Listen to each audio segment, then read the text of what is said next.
Hey, Honors Calc, it's me, Mr. Tannen here. Just wanted to wrap up this one we had started in class.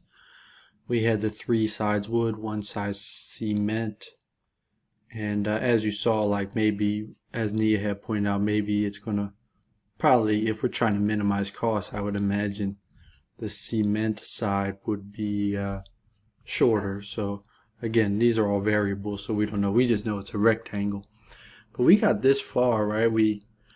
I had something misleading over here where I said, well, x couldn't be 0, so maybe that's a critical value, but I didn't think that actually 0, x being 0 is not part of our domain based on this, right? I think we couldn't in our function have x be 0 because we're dividing by x. Also, it doesn't make sense for x to be 0. How could we have an area of 600 if one of the dimensions is 0? I think that's why it ends up not existing algebraically also. So what we'll need to do is go through here and see if we can solve. We set the derivative, we found the derivative, set it equal to 0. Now let's solve. Divide both sides by 14. Okay. Oh, that works out nicely. X squared is 900. So if I take the square root, x could be positive or negative 30. If I'm just solving algebraically, but we know we can't have a negative 30. We can't have a negative side length, so x equals 30 is just going to be my only critical value in the domain that makes sense for this function. So what that means is this side, I just arbitrarily labeled this one x, the ones that's wood and wood.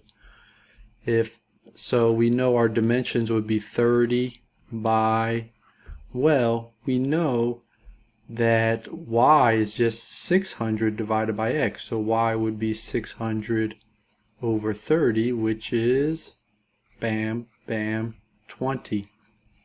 So it'd be 30 by 20, and this would be, the 30 side would be a wood across from wood, and the 20 side is the one wood, one concrete. So we did have the smaller side being concrete, which makes sense if we're trying to minimize cost. So Nia was indeed correct, or I mean was wise to point this out.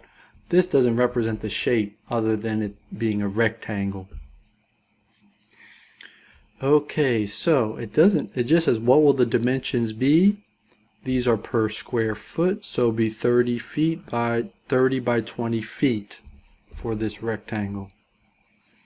And remember, just specifying the shorter side would have the cement. Hope this was helpful. We were able to we were actually quite close to finishing it up when we ended class.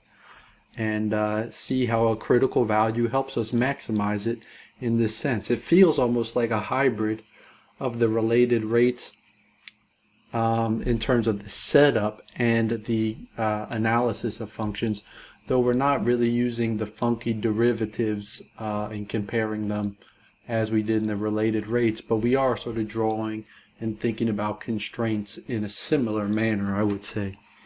Hope this was helpful. Have a great day, everybody.